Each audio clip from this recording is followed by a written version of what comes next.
శర్మ గారు, అంటే కైలాస యాత్రకు వెళ్ళాలి అని అంటే చైనా ప్రభుత్వం అయితే రీసెంట్గా పర్మిషన్స్ నిలిపివేసింది అని చెప్పి కొంత టాక్ కూడా వస్తుంది. మరి ప్రయాణికుల్లో ఈ విషయం పట్ల అయితే, అంటే ఎవరైతే కైలాస యాత్ర చేయాలి అని అనుకుంటున్నారో, మరి చైనా ప్రభుత్వం పర్మిషన్ స్టాప్ చేసింది కదా, మరి మనం యాత్ర చేయొచ్చా వెళ్ళొచ్చా అనే డౌట్, ఒక కన్ఫ్యూజన్ అయితే ఖచ్చితంగా భక్తుల్లో అయితే ఉంటుంది. మరి వారికి మీరు ఏం చెప్తారు?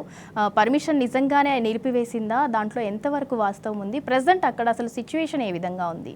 ఎస్ అమ్మ. యాక్చువల్‌గా కైలాష్ మానసరోవర్ యాత్ర అనేటువంటి ఈ యాత్రకి ఈ సంవత్సరం ఎప్పుడూ కూడా లేనటువంటి విధంగా సంవత్సరం అంతా కూడా నడవవలసినటువంటి ఒక పర్మిట్ వీసా ప్రాసెస్ అంతా కూడా కేవలం 1 మంత్‌లో పూర్తయిపోయాయమ్మ.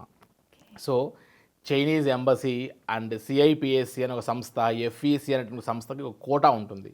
సో ఆ కోటాలో ఎన్ని విపరీతమైనటువంటి ఒక పర్మిట్ వీసాలన్నీ కూడా ఫస్ట్ ముందుగానే మనం జాగ్రత్త పడి తీసుకొని, ఎప్పుడో సుమారుగా లాస్ట్ ఇయర్ డిసెంబర్ నుండే కైలాష్కి వెళ్ళాలనే సంకల్పంతో ముందుగానే అందరూ రెడీ చేసుకుని పర్మిట్స్ అన్నీ కూడా, ఈవెన్ మనం కూడా సుమారుగా 1000 నుంచి 1100 మంది పర్మిట్స్ అన్నీ కూడా, ఇవన్నీ మనం ఫస్ట్ సీజన్ ఎంటర్ అవ్వంగానే, ఓపెన్ అవ్వంగానే ఇవన్నీ మేలో అప్లై చేశాం. కాబట్టి ఈరోజు మనం చేతిలో పర్మిట్ అండ్ వీసాస్ పట్టుకొని కూర్చోగలిగాం. సో ఎప్పుడైతే మనం గమనించినప్పుడు, ఎప్పుడైతే రష్ ఉంటుందో, ముందుగానే ఆ కోటాకు సంబంధించిన పర్మిట్ అండ్ వీసాస్ అన్ని ఇచ్చిన తర్వాత, ఇప్పుడు జూన్ ఎండింగ్ వరకు ఆల్రెడీ కోటా అయిపోయింది అని చెప్తూ వస్తున్నారు.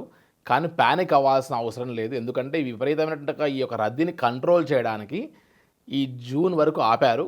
ఎట్టి పరిస్థితుల్లో మళ్ళీ జూన్ 15వ తారీఖు తర్వాత మళ్ళీ కోటా రిలీజ్ అయ్యి ఒక 10 నుంచి 15 రోజుల వరకు మాత్రమే వీసా పర్మిట్స్ ఇస్తారు.